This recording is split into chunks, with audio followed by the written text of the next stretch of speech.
आप देख रहे हैं श्री महाकाल लोक टीवी। नमस्कार, श्री महाकाल लोक टीवी में आपका स्वागत है।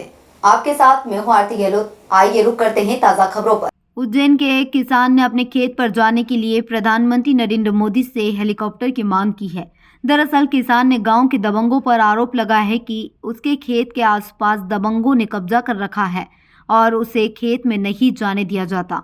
ऐसे में किसान अपने खेत में फसल तक नहीं बो पा रहा है। मिली जानकारी के अनुसार चिंतामन के गोंदिया में रहने वाला किसान पुरुषोत्तम राठौर दबंगों से परेशान है। उसने जिले के प्रशासनिक अधिकारियों से गुहार लगाई है।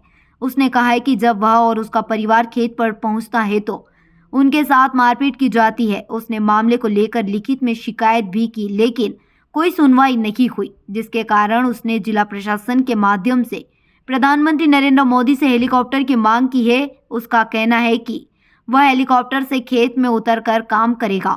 दरअसल किसान चाहता है कि मामले में उसकी सुनवाई हो, जिसके चलते उसने हेलीकॉप्टर से खेत पर उतरने की मांग कर डाली। आप देख रहे हैं श्री महाकाल लोक टीवी। एक और जहां कुछ दिन पहले शहर में चुनावी प्रचार के दौरान ढोल ताशे के बजने की आवाज़ें लोगों को सुनाई देती रहीं, वहीं अब फिर ढोल की थाप तेज़ी से लोगों के कानों में गूंजेगी। इसी के साथ बैंड बग्घी और घोड़ी का दौर भी शुरू हो जाएगा। दरअसल देव प्रबोधिनी एकादशी से वैवाहिक मुहूर्तों की शुरुआत हो जाएगी, लेकिन इस बार देव प्रबोधिनी एकादशी पर अबुझ मुहूर्त की स्थिति नहीं बन रही है। इसके कारण इस स्थिति में अबुझ मुहूर्त में विवाह नहीं हो सकेंगे।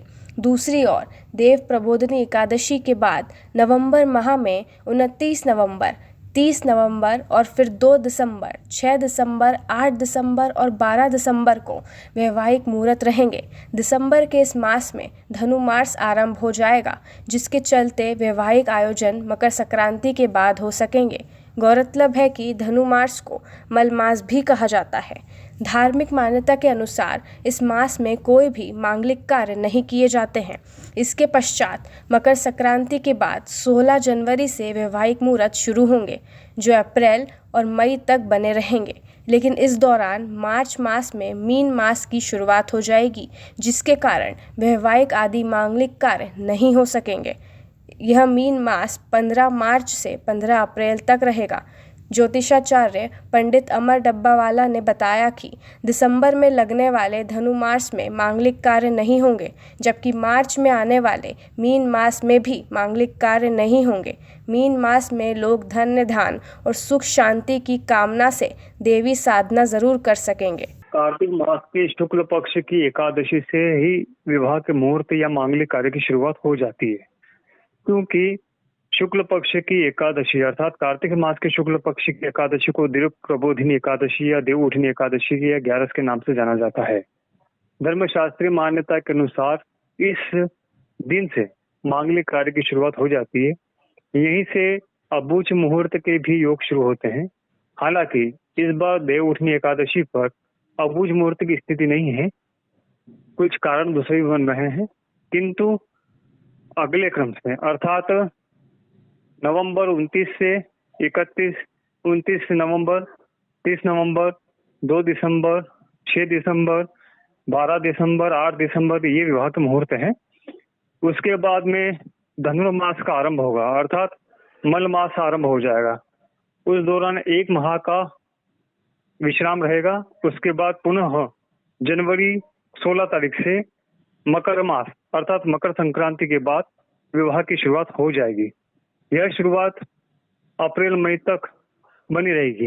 इस बीच में मार्च से अप्रैल अर्थात 15 मार्च से 15 अप्रैल के बीच में पुनः मीन मास की शुरुआत होगी, जो मांगलिक कार्य में अवरुद्ध माना जाता है। इस दृष्टिकोण से यह समय धन, धान्य, पूजन, सुख शांति आदि की प्राप्ति के लिए देवी साधना का माना जाता है। आप देख रहे हैं श्री महाकाल लोक टीवी। खबर है उज्जैन से, जहां विगत दिनों मुनि नगर निवासी वर्षा पिता भगवान सिंह के परिजनों के साथ क्षेत्र में ही रहने वाले शिखर पिता राजेश सोलंकी ने अपने 3-4 साथियों के साथ मिलकर गाली गलौज करते हुए महिलाओं के साथ मारपीट की, साथ ही घर में घुसकर जमकर तोड़फोड़ कर दी थी, जिसकी संबंधित थाना नानाखेड़ा में शिकायत की गई थी। लेकिन पुलिस ने आरोपियों के रिश्तेदार के दबाव में मामूली धाराओं में प्रकरण दर्ज किया, जिससे आरोपी के हौसले इतने बुलंद हो गए कि आरोपी ने फिर से महिला के परिवार को धमकाना शुरू कर दिया। इसको लेकर महिला ने फिर पुलिस अधीक्षक को शिकायत कर मामले में महिला के साथ अभद्रता करने और मारपीट करने की धारा बढ़ाने और आरोपी के खिलाफ प्रतिदंडात्मक कार्रवाई की मांग की है। पुलिस अधीक्षक ने महिला को कार्रवाई का आश्वासन दिया। अब देखना यह है कि पुलिस मामले में आरोपी के खिलाफ क्या कार्रवाई करती है। हमने पूर्व आवेदन दिया हुआ था 30 तारीख को, उस पर कोई कार्रवाई नहीं की गई थी, इसीलिए हम दोबारा यहाँ पर आए। आज हमें एसपी साहब द्वारा दोबारा आश्वासन दिया गया कि आपके लिए जो हम है उचित कार्रवाई की जाएगी और सख्त कार्रवाई की जाएगी। क्या मामला क्या था?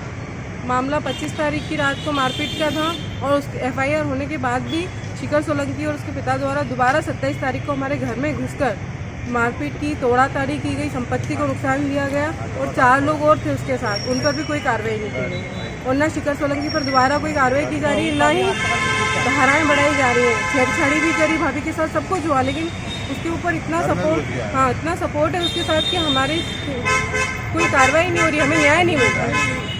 ऑटो दरवाजे सब पड़े हुए हैं। क्या नाम है आपका? मेरा नाम वर्षा है। फिलहाल खबरों में इतना ही। आगे की तमाम जानकारी के लिए आप बने रहे श्री महाकाल लोक टीवी पर। नमस्कार।